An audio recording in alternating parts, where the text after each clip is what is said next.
I'll welcome those. If there's anybody here for the first time, we really welcome you. And welcome back to everyone else that is here and has participated in our educational programs that we refer to as PD-EDU. In the past, we've done these in public libraries, typically once a month over the course of the calendar year. We take a break in the dead winter months because it was bad for travel. So while travel isn't the issue anymore, we will meet in November. We will not meet in December. We do tentatively have a program, an educational program for January. I'm not going to go into any details yet, but that will probably not be on a Saturday morning because our speaker isn't available on Saturday. So keep an eye on our website. If you haven't found it before, it is parkinsoncincinnati.org. And under our learning tab, you'll find out about the programs that will be coming up in 2021. But we'll be prepared to go in whatever direction we have to as far as using technology, or hopefully a time when we can all meet together in person again. Today's discussion is presented by two folks who are active within Parkinson's support and wellness. And I'm not going to go through a lengthy introduction of each of them, but I will tell you that Carol Simons, who will be talking about preparing for and maximizing your time at visit to the doctor or your other care providers. Carol is a member of our board of directors, as well as a member of the programming committee that puts on these educational events. She also hosts at least one support group. And Cheryl Wirtley, who is also a member of our program committee, and also has in the past started and continues to facilitate a support group in the Dayton area. She'll be talking about getting organized and preparing for stay in the hospital, and then managing your care while you are in the hospital. Little housekeeping here. We, first of all, let you know we are recording this event. It is our expectation that we will be creating an archive on our website where you'll be able to find these PD-EDUs after they have aired. Because we do have a lot to cover and a limited amount of time, we're scheduled to go until noon. I'll ask everyone as we're going through these presentations that if you have questions, please use the chat function to place your question, and I will moderate, if you will, those questions and provide them to our presenters at the time at the end of the presentation that we reserved for questions. There are some handouts that will be available to you. Cheryl has created her own website, and she's also a pretty interesting blogger. So the handouts for this these presentations today, you'll be able to find on Cheryl's website, and we will post links to that website so that everybody can get to them. There may be some times when I'll share one of their screen, or they will share their screens for visual stuff. The bathroom is just down the hall. Very funny. So with that, I'm going to turn it over to Carol first to talk to us about prepping for a great visit with your care provider. Carol? Okay. Good morning. My name is Carol Simons, and I too am a Parkinson's patient. I was diagnosed in 1992, a little over 28 years ago. And being active in Parkinson's community, in our Parkinson's community, has helped me to learn and to deal with Parkinson's. Today, I want to share my tips and my tools to help you get the most out of your office visits. One change to this presentation is that I will be using my notes much more than ever before. I'm learning why people rely on teleprompters. My executive skills have been affected by Parkinson's, so I found that organizing this presentation was more difficult because I was slower and had trouble retrieving words. With Parkinson's, though, you need to be open to adjusting to symptom changes and then roll with them.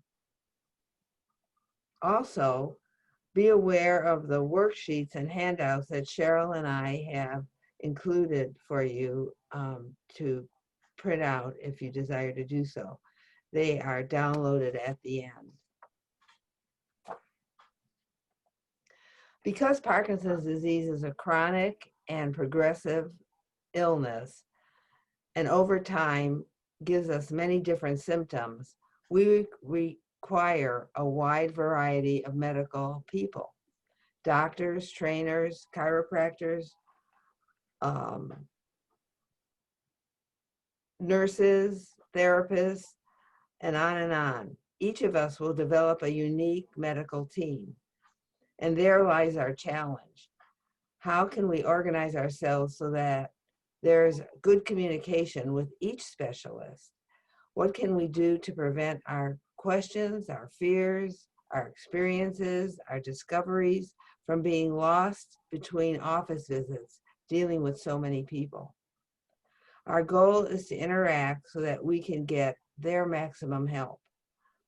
The great news is there are things we can do to be actively involved and feel like we have some control. Research shows that if we take part in our health care, we will experience less stress and do much better medically. So instead of living for 10 years after you've been diagnosed with Parkinson's, you could live 17 years after you're dealing with it. So let's get started. First, let's go behind the scenes with lists and charts that can be created. These are lists to have handy and to yearly update. When you work with these, you should start with heading your paper with your name, your birth date, and your current date. And that helps so that your material doesn't get lost in a shuffle in an office, a medical office. So your name, your birth date, and your current date is at the top. We have a handout list that will include all 7 of the lists that I am going to talk about with you today. Let's see. Oh, here it is. It looks like this.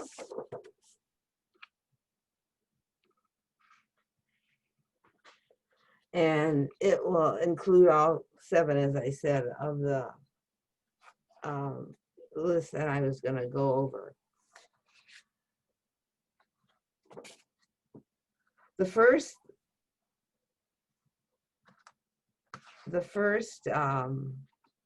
list is your medication and supplement chart. This is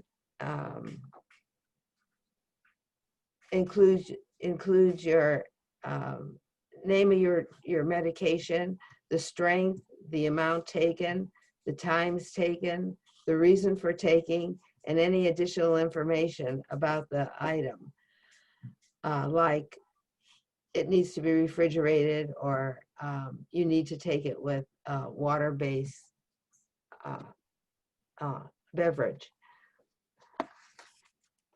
here's an example of the medications and their generic name and their common name, and a list of supplements. And in all cases, it has the information for the doctor to be able to keep track of with you. The next chart is symptoms. It's a checklist chart. It's not complicated, but it will help you to, again, go over all the motor and non-motor symptoms of Parkinson's. And you could take this checklist with you to your doctor. And again, it gives him more information about you and your case. Moving on, a doctor's list. Not complicated, but a doctor's list that has the name of the doctor, the kind of doctor you have, and a telephone number. This is really handy if you're not able to speak, or you're having trouble with other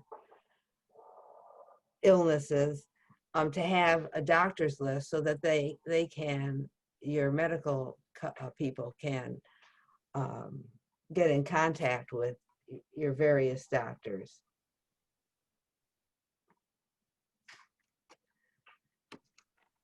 One thing, especially when you're a new patient, they want to know your medical history.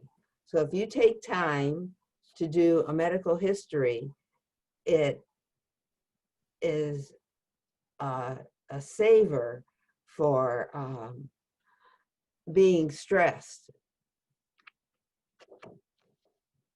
So what I started with was in 1951. My tonsils were taken out, and I went up to 2014, but I included shots that I have gotten that are important to note, the tetanus and the pneumonia shot. And then I list the date, the kind of problem I was having, the place that I had it taken care of, and the doctor that took care of it. Again, it's information that is beneficial to your doctor. Another chart that is a tool is the patient diary or medication diary. If you're having trouble with a medication, you can duplicate this, keep one as your master, and duplicate this page 2 or 3 times. And then maybe 5 days before your office visit, and maybe 3 days before your office visit, you take a 24-hour period and keep track. This helps you keep track of how the medication affects you. There's an example, picture of this. The instructions are on the top, and it can help pinpoint your problems with your doctor, and then making adjustments with your medication is so much easier, and your results will be gotten much faster than guessing when you're having problems with your medications.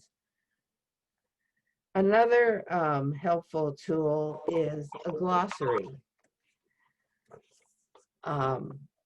It's a dictionary of medical terms, And the one that I found to be most helpful was from the Northwest Parkinson's Foundation. We have a link set up in this material to be able to reach it.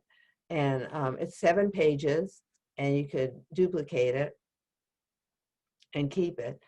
If you're trying to describe to the doctors what your problem is,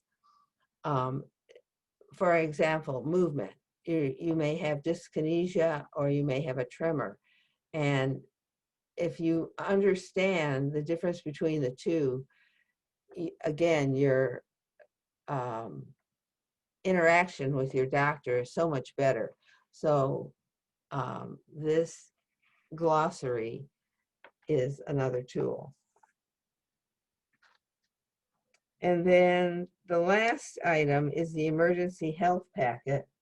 Cheryl's going to talk to you more about this, but just take an envelope and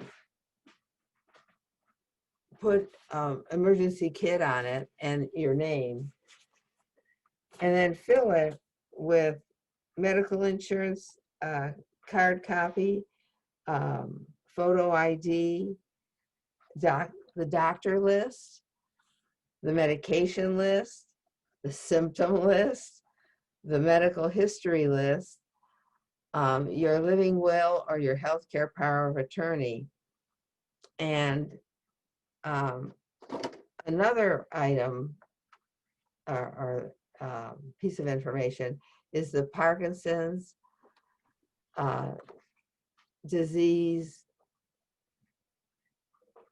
information, not Parkinson's disease, Cinemat is what I wanted to show you. It's the Cinemat information is really helpful for your packet, so that people could understand our medication. And I know people that have made these little kits and then put them in plastic and put them in the refrigerator, in the freezer, and put a magnet on their refrigerator that says emergency kit or emergency information. So paramedics are used to doing that, going to the refrigerator as a place that people store their information. So it's handy. Okay, don't feel overwhelmed. Listening to all those things to create. There are many ways to organize, and you need to find your way that you're most comfortable with. It doesn't have to be done all at one time. You could work on these things over the years, actually. But let's move on to how I keep track of my health. And you might want to do this too. The first thing I do is use a journal. And this would be just a spiral notebook that you keep a running record of day-to-day happenings. When I have an entry, I first write down the date. Then I keep track of mentioning the issue and any other information that would be helpful to the doctor. Be aware of that many of our symptoms are affected by fatigue, stress, cold, or having another illness. So it's good to keep track of our symptoms, as they often fluctuate. An example of an entry would be on June 12th, I lost my balance and almost fell in the shower, and that had never happened to me before. And so that is in my journal. On August 20th, I noticed a sinus drip beginning, mostly in the evening, and I think it's mild allergies. And September 17th, I got a flu shot. And I just keep this running list, keep it simple, and keep it handy. Then the next thing I do is I take a folder, and for every specialist, I have a folder and a manila envelope to go with it. I put the name of my doctor and the telephone number on the front, and then on the inside, I put any other information that will help me get a hold of the doctor quickly. This is where I put articles that I want to talk to the doctor about. Let's see.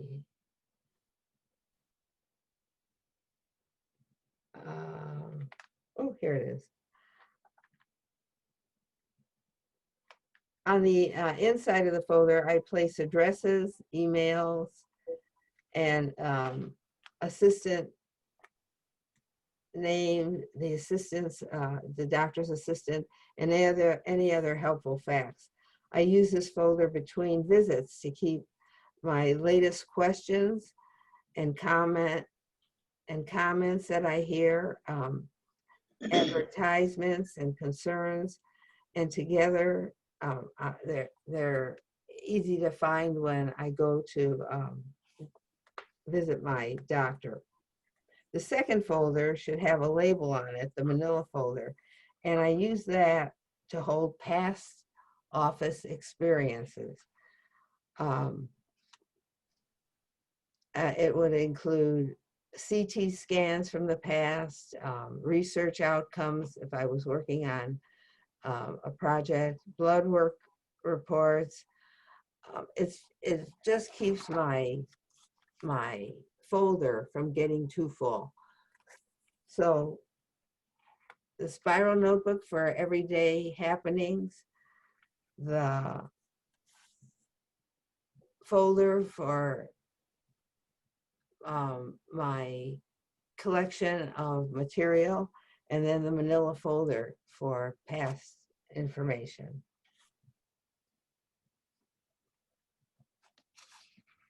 All right, now organizing the office visit, more reasons to be actively involved. Our memories are changing. Our treatments can be complicated and details are hard to remember.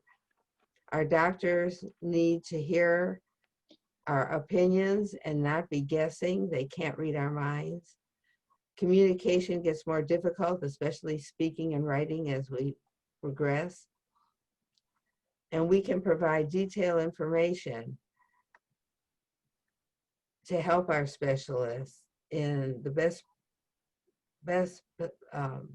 position to improve both our quality of care and our quality of life.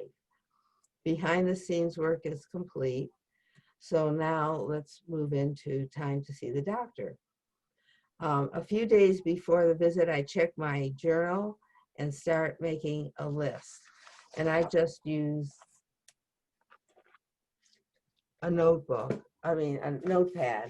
and I start writing down the topics that I are having trouble with.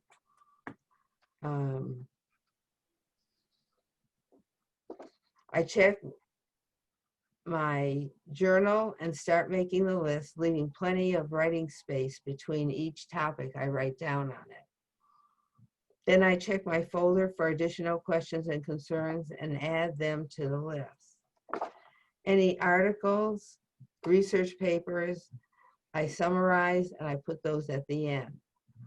Then I highlight the 3 most important topics that I want to cover first during my office visit. Caregiver questions are also important, and I add them to the list. Other preparations include completing the office visit questionnaire that the office might send to you a few days before your visit. It provides information for your doctor that's added to your medical records as well. It reduces medication errors, and it helps communication with the doctor. So those questionnaires can be taken care of at home. Take a current list of your medications. We talked about the medication list that at the beginning of this presentation, along with a note if there were any problems. Use the medication diary to pinpoint the problems. List any treatments and their outcomes since the last visit, and add questions about medications, diet, genetic worries, local research happenings, and so on. A key is arriving 30 minutes before your appointment to sign in. You'll have time to fill in additional forms, review your material, use the restroom, and just to relax. Invite family members or caregivers to take notes during the visit so you can focus on the doctor's conversation and instructions. Some patients like to audio record their visit with the doctor's permission. At the office, nurture your relationship with your doctor. Your doctor is a human being, and so take just a few seconds to ask them how their day's going, or tell them it's so nice to be with them, but nurture your relationship. And then focus, focus, focus. Stay on the subject that you want to cover with your doctor. I start with the 3 topics that I feel are the most important. Then I ask questions next, and I do that early in my 13 to 16 minute visit. Always be truthful with your doctor. Tell him even embarrassing problems like having sexual dysfunction, or changing sleep patterns, or substance abuse, or fears or anxieties, or depression. And a good thing to do is to rehearse your words that you use with your doctor. It might sound funny, but write words like incontinent, diarrhea, bowel movements in a script for yourself. Then practice saying them in front of a mirror. And it's so much easier to say them in the office when you've practiced saying them at home. Don't let problems be brushed off. Like if you have symptoms that have come on suddenly, mention those, and don't let your doctor just say, well, that's a common thing that happens. You might be kept up at night as a new symptom. And there are other things that may be happening that will interfere with your daily life. Be specific about these changes, like, I never missed an appointment, but recently I've totally forgotten some. Can I be tested to rule out the start of a more serious cognitive issue? So be sure to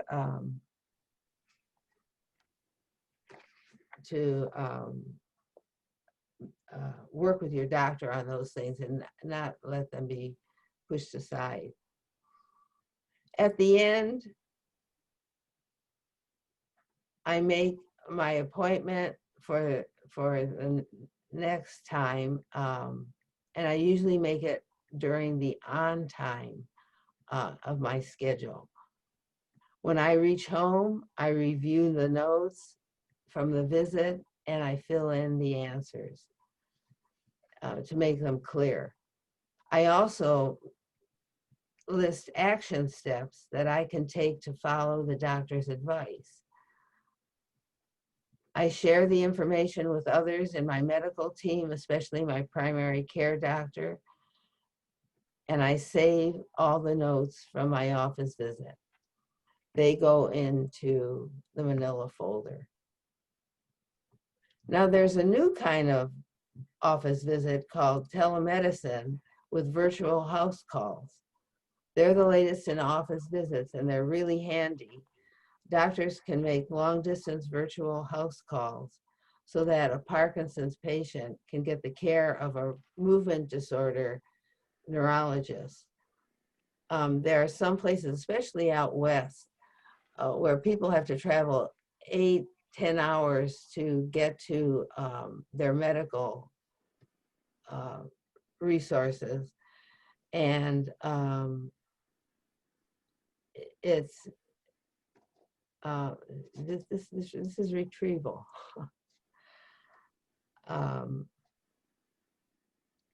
It eliminates like a lot of transportation problems and clinic waiting times and mobility issues and stress in general. So these virtual house calls can be done lickety split, and the patient has the opportunity to talk to somebody that really can help them. This ends my presentation. I hope you have gained some helpful information, and there are handouts that you can lift off of the material at the very end. Cheryl? Hi there, everybody. I think Chris is gonna make me a host so I can share my screen. You're good to go. Thank you. Let's see, share screen 2.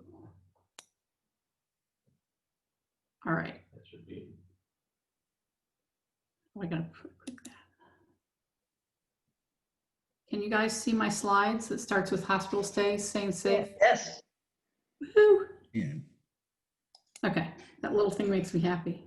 Cheryl, if I can, just before you get started, just remind everybody that if anyone has any questions about her presentation, if you scroll your mouse around, you should see at the bottom of your screen a toolbar with a word window, if you will, that says chat.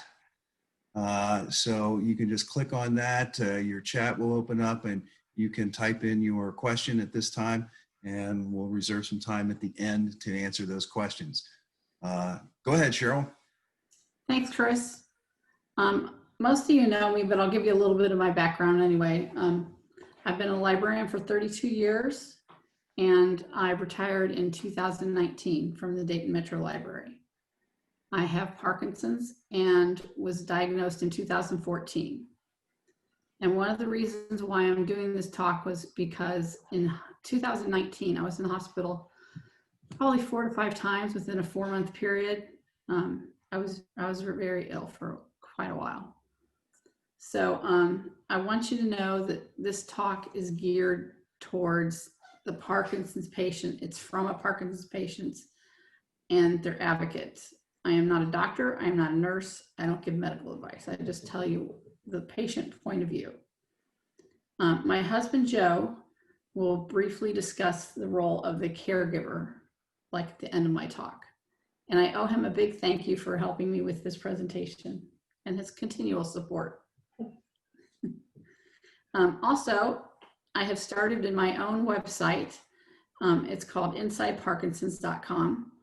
And I'm writing blogs. They come out every Monday. And then I'm advertising things like today, and the Steady Strides we'll put up pretty soon. So there should be stuff happening every time. All the slides and all the links for both Carol and my presentations will be on the InsideParkinsons.com website. And it has its own page, and I wrote a little blog about today, so it will have the link to the page. And as we go along, if you have questions, I prefer interspersed. You put your questions in the chat room, and Chris will be moderating the questions.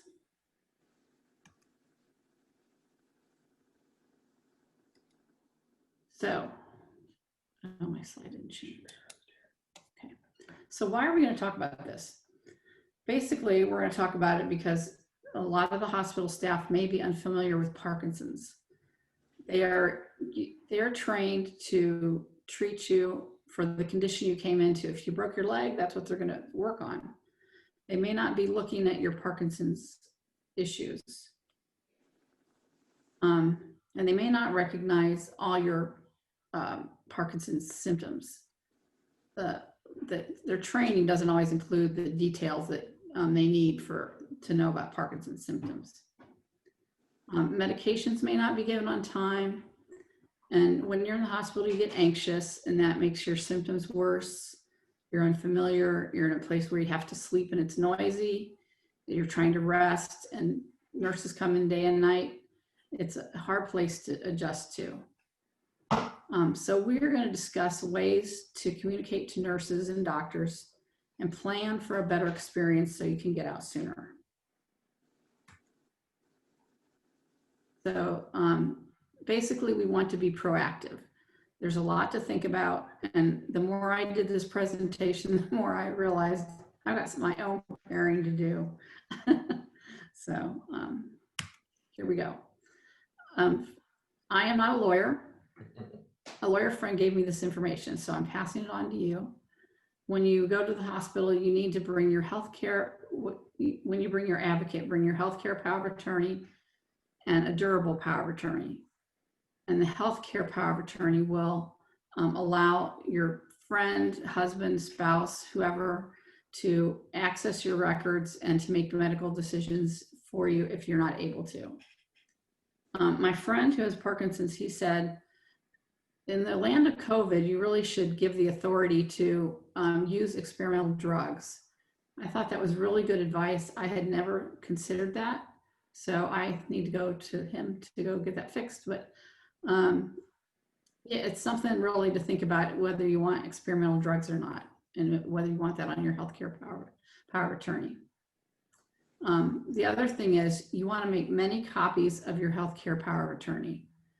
When we were in the hospital last year, my husband had copies ready for every department, and they'd start saying HIPAA, blah, blah, blah, and he just got whipped out his power of attorney, and they totally changed the conversation and would start talking to him. Otherwise, they wouldn't tell him a darn thing, even about me. So, and I would give him permission to have my records. So have your medical records, copy the legal records. And the durable power of attorney gives somebody the right to address your financial matters. The Parkinson's Foundation, they have a website, and they have something called the Aware and Care Kit. It's also known as the hospital kit. You can see the picture of it on your slide, and it's like a little fanny pack. And it has some really great tools to assist you in having the discussions with the medical personnel about receiving your medication on time. We're going to talk about some of those things. I'm not going to go over all of them. You should visit the Parkinson's Foundation website and look at the Aware and Care stuff on there. And we'll have a link to that on my website. The nurses, there's a nurse fact sheet, which is really helpful. It's about 3 by 5. You can stick it in your wallet. We'll talk about that a little more. And there's a medication form that you can input your medication, download it on the computer, put in your medication, and print it out. It's really pretty convenient. Now, I don't intend for you guys to read this off the screen. This is one of the little sections of the nurse fact sheet. And these are medications that may be contraindicated in Parkinson's disease. So if you go to the hospital and they give you one of these medications, and I'm not going to try to say any of the names, but let's say you come with the flu. So there's standard medicine that they use for the flu, and they would give you that standard medicine, which you should not have because it makes your Parkinson's worse. So these things are just 3 by 5, and you just want to keep them in your wallet. My husband carries a pad of them. I didn't think of that till the other day. So just make sure you have that with you to give that out, because you're not going to remember all that information. And it also has other information on this fact sheet for the nurses.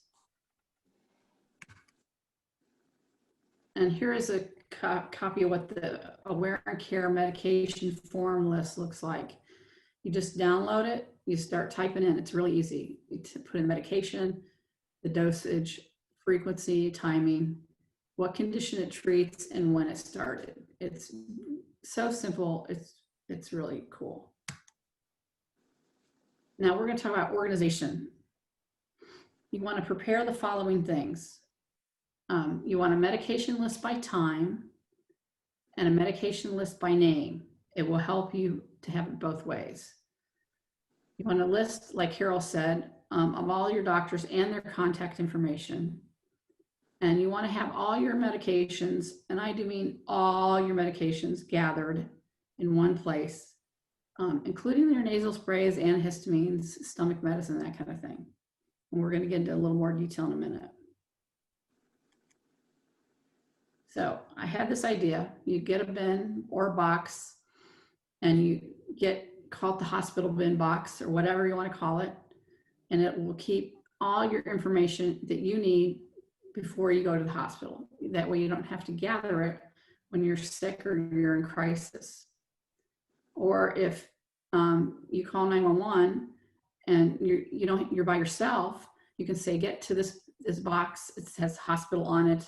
It's in the closet, bottom of the closet, and get that and take that with us. That way it's easily identifiable.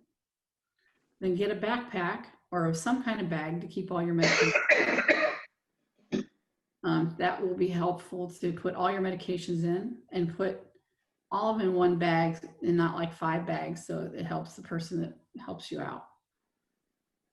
And then you want to ask your doctor for a 90-day medication supply and put 1 bottle of each individual medication in the bag. And remember your nasal sprays and allergy medicine or stomach medicine. And then the one thing you got to remember is to keep this bin updated and rotate your medications regularly. That way they stay fresh. And we're still organizing our hospital bin. You need to have the following forms in this bin. You need the healthcare power of attorney, and you need to make many copies. You need the durable power of attorney. You need the medication list by name. You need the medication list by time. You need the list of doctors and their contact information. And you need an old sweater. Sure, it's a cardigan so that you can just drape it over you, and then when they need to poke you with the IVs and stuff, you can just pull it off. But I find it helpful to have a sweater to take to the hospital that you don't really care about. I have found that the nurses find it helpful to have the medication list, the general medication list and the medication list by time. They use both things to help you. Get a folder together, like Carol said, get everything together, and get all your medications together, put them in one bag, which is going to go in the hospital bin. Your medication list will need to be updated regularly and put in the hospital bin when you make changes to your meds.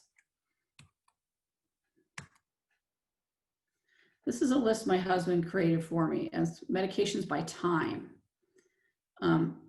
All my medications, including my nasal sprays and my antihistamines, are listed on this sheet. Because if you just give the nurses half of that information, it's not accurate. It has to be all your medications. So like at 6, I take medication and it's listed, and we list the dose and the reason. The reason is really important too. And you notice morning is after that. That's because I take like a stomach medicine. There's other medications besides Parkinson's that I take. So I take them in the morning after 6. Then you can see where I'm taking carbidopa, levodopa, 10, 2, 6, and 10. And those are listed. And then I have evening medications and bedtime, like vitamins and stuff. Every single thing I take, every single supplement is listed on this medication time list.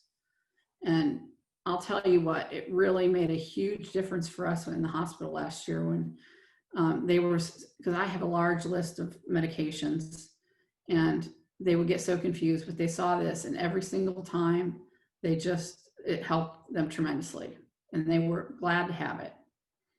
And you have to remember you're doing this because you want to stay healthy as you can while you're in the hospital. You want to leave healthy. You don't want to leave sicker than when you went in.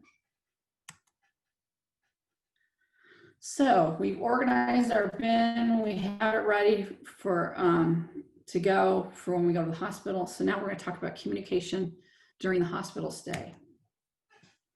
First, we're going to talk about if you have surgery.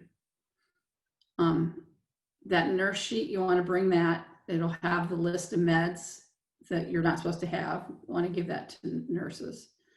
And you want to ask what kind of anesthesia you will receive, general or local. Now, this is something I learned along the process. General anesthesia can cause confusion and possible hallucinations. So you want to have a local anesthesia. And then give the nurse the fact sheet from the Aware and Care Kit. And then discuss, this is really important, how to receive your medication in a timely manner. You know, you need to take it before the surgery. You can't take it during, like when you get out. You can also talk to your surgeon about scheduling your surgery during your on time, not your off time. So I think put all those things together and you should be successful. Now we're going to talk about communication during the hospital stay. This is one of my most important points I think you need to remember. You are most likely in the hospital with a condition other than Parkinson's. Your Parkinson's is still there. Your symptoms still need to be addressed. That's really important that you realize that. You can't just slough off that you have Parkinson's and, you know, if you miss your medicine, it'll be okay. It won't be okay. Make sure that you need to take your Parkinson's medications. So you want to bring an advocate with you. I've called around about 5 hospitals, Cincinnati and Dayton area. You're allowed 1 visitor per day, and you have to name that person. And if you have COVID, you are not allowed to have a visitor at all. So that's kind of a hard thing, but it is understandable. The other thing, you need to advocate for yourself because the advocate you have may go eat, they may go sleep, they may need to go home and sleep. They need to take care of themselves during this time. So you need to make sure, we're going to talk about this a little bit more, but you need to advocate for yourself during your hospital stay. And that is what today is all about. So you want to remember to give your nurses the list of meds by time, list of doctors, list of allergies, and the nurse fact sheet. And make sure your neurologist is contacted so they can work with your doctor to make sure your stay is the best that it can be. Now, here's another thing that I learned along the way last year. Bring all of your medications to the hospital in your bag that you prepared in your bin. The hospital pharmacies may not have all your medications. Now, this did happen to me because I have a lot of different medications and I have unusual ones sometimes. So if you have a medication your pharmacy does not have, you can ask the hospital pharmacy for approval to take that medicine. They will work with the nurse and then you can take your medicine working with the nurse. Do not assume that the pharmacy will have your Parkinson's medication or other medications. Last year, they were not carrying Rytary. I don't know what they're doing this year. So just know that having your medications there will help you. You need to take all your medications in the hospital to continue to feel better and to get better. So make several copies of your medication list by time. Nurses appreciate this list. It saves them time. It might take them a while to figure it out, especially if you're complicated like I am, but it helps them dispense the medicine, and please be patient with them. They're human. they're doing their best for you. So we're still talking about the hospital stay communication. Be patient and be kind with them. You're going to catch a lot more flies with honey than you will with vinegar. Make sure you educate the hospital staff on your Parkinson's symptoms. Make sure they know your non-motor and your non-movement symptoms. Do you have sleep issues? Do you have stomach issues? And they might tell you they have a 2-hour window to deliver your medications. You don't have a 2-hour window. So you need to tell them in a kind manner that that's not going to work for you. You need to find a way to work with them, and they can work with you too. Explain what happens to you when your symptoms get worse with your Parkinson's. Does your tremor come back? Are you at high risk for a fall? Do you have more swallowing issues? What happens? I think that will give them more reason to help you get your medication on time. And then if everything really goes badly, there's a hospital patient advocate in every single hospital. Now that's like, not if something happens one time, but if, let's say 6 out of 6 times you didn't get your medication, it was like 2 to 3 hours late, then you would want to go to your patient advocate in the hospital. And like I said, you don't want to jump on it right away, but if you have a problem, you know that that's there. And the other thing is, you need to realize the nurses' shifts change every 8 to 12 hours, I think mainly 12. And each nurse needs to be given your medication list by time. Every single nurse. That's why you need a lot of copies. The nurse before that may not give the message to the previous nurse. Sometimes they did, sometimes they didn't. This might be very exhausting for you, and it is, but you have a better chance of getting your medications on time if you can communicate well with the nurses. And then you have a better chance of getting your needs met and be out of there, which is your goal. So here's some principles that we talked about today. Well, we didn't, not exactly, but these are the principles behind everything. You want to be assertive. You want to be your own advocate. You want to speak up and be loud. That's what they're always telling us. That's a very good time to speak up and be loud. But be patient and be kind. And make sure your physical needs are met. And you will your experience will be better if you communicate your physical needs to the medical staff. Because like Carol said, they don't know what you're thinking. They don't know how your symptoms go unless you tell them. So this one's kind of a hard topic to deal with. Movement. Movement during your hospital stay is critical to recovery.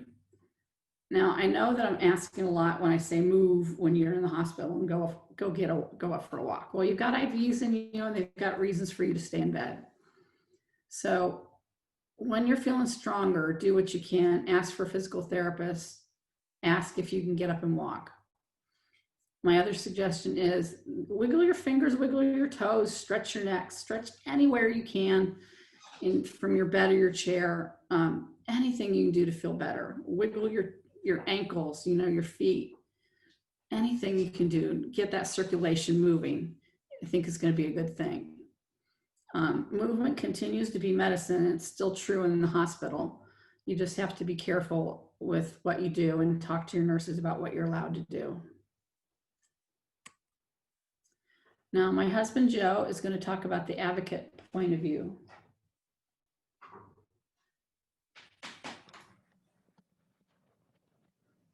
Okay, I'm not muted. That's good.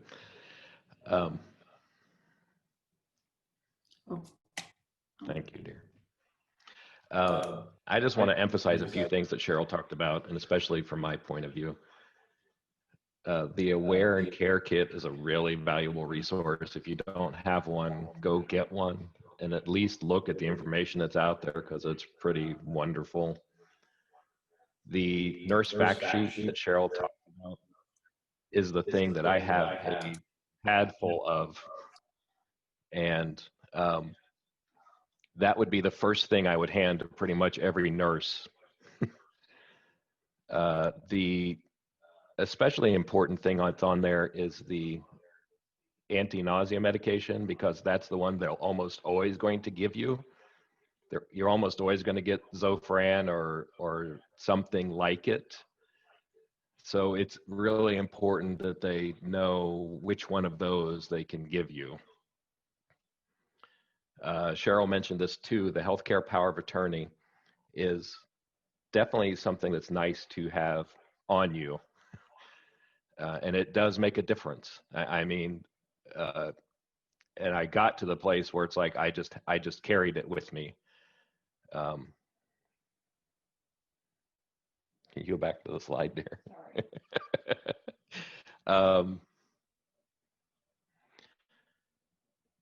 Because there were times where it's like, that was kind of the magic, that's the magic amulet, right? That I can kind of pull out the healthcare power of attorney, and that will change the way things happen. The information I get, the decisions I can make. So I would have it on you. Cheryl also covered this pretty well, the medications. And another point of emphasis, so for Cheryl in particular, it's like she reacts to medications. So even sometimes quite often, right, your hospital doesn't have your exact medication. They have something that they will substitute for that. And if you are sensitive to medications, it's like when you're in the hospital is not really the time to experiment with, oh, is this going to work just as well as that thing that I've taken and works great for me? So that's another reason to bring your medications, is even that they may have something that they think is close, but may not work for you as well. So it's important to have that medication. Next dose time so there are a couple aspects of that.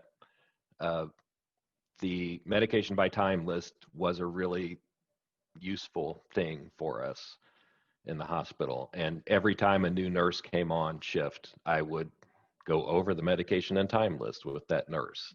And I would say, here's the next dose time, it's whatever time now, the next time she's going to need to take Parkinson's medication. And I would have a conversation with them about, that it's really important that try to get the medications on time. Another aspect of this is when you're checking in. So it's like when you're starting this process, if you have any kind of flexibility in when you do that, it's really nice if you check in right after you've taken your medication. Because when you check into the hospital or go into the ER, right, it's going to take them a while to get their wheels rolling, right? So if you check in and it's an hour till your next dose time, I can pretty much guarantee that they're not going to be ready in an hour to give you your medication. It's really nice if you can arrange it to take your dose right before you go in, right?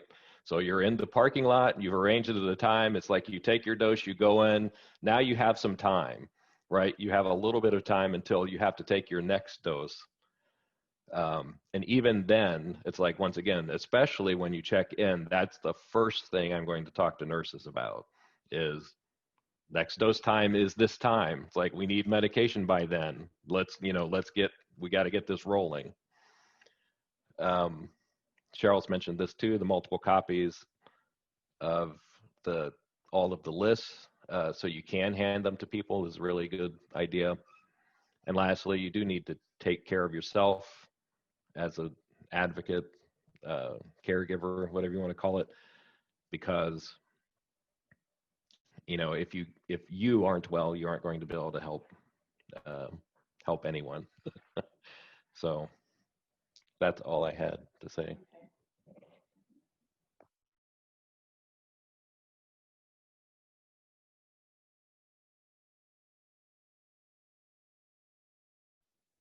So Cheryl and Carol, I've muted you. So if you'll unmute yourself. Cheryl, we were getting a little bit of feedback during Joe's presentation. Yep. So I only have I'll one. remind everyone else that if you have any questions for Cheryl or Carol, please place them in the chat. Cheryl, back to you. Okay, just a couple quick more things. To find all the links to the Carol's slides or Carol's documents and my documents are on my website, insideparkinsons.com. And there's a blog about this and you can link to the page pretty easily.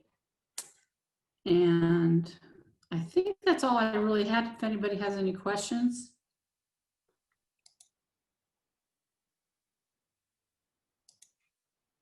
Okay, I'm not seeing any questions yet. Everyone else may notice that I did mute your microphones so that we wouldn't have any transient stuff during the presentation. Oh, I should make you back to be the host, And not sharing. again, do we have any questions? The one thing that Joe said that which is important is he said that he needs to take care of himself. You almost need to have a backup advocate, especially when you have multiple times you're in the hospital. His sister came and helped a lot when he needed help. And then I had two people, which you can only have one visitor at a time, but you could swap off probably. I don't know if that would work nowadays, but it worked last year. So it's almost like your advocate needs an advocate. So keep that in mind. Okay, well, we don't have any questions coming in at this point. So that means you guys had such a great presentation. Oh. Absolutely nothing left to the imagination. And I also like to not just thank Cheryl and Carol, but also Joe. You know, we frequently forget about the role that the caregiver has in being part of your medical team. And so, Joe, thanks for sharing all of that. And we have gone a little bit over our usual time frame of being finished by noon, but Cheryl and Carol both agreed to stick around for a few extra minutes if there are any questions. If, however, nobody's got a question, basically, I'll just remind everybody that we will have another PDEDU in November. It is going to be about complementary medicine. Complementary medicine. I was kind of struggling with what's the best way to say that, but yeah, complementary medicine be presented from some of the folks from UC Health's complementary medicine group. And that will be, Carol, if I'm, don't let me make this the wrong date here, but I believe we're looking at Saturday, November 21st. 21st? Okay. So with that, again, I'll thank everyone for your participation and look forward to seeing you, if not before then, on Saturday the 21st, and we'll give everybody back the rest of their Saturday. Okay. Thanks, everyone.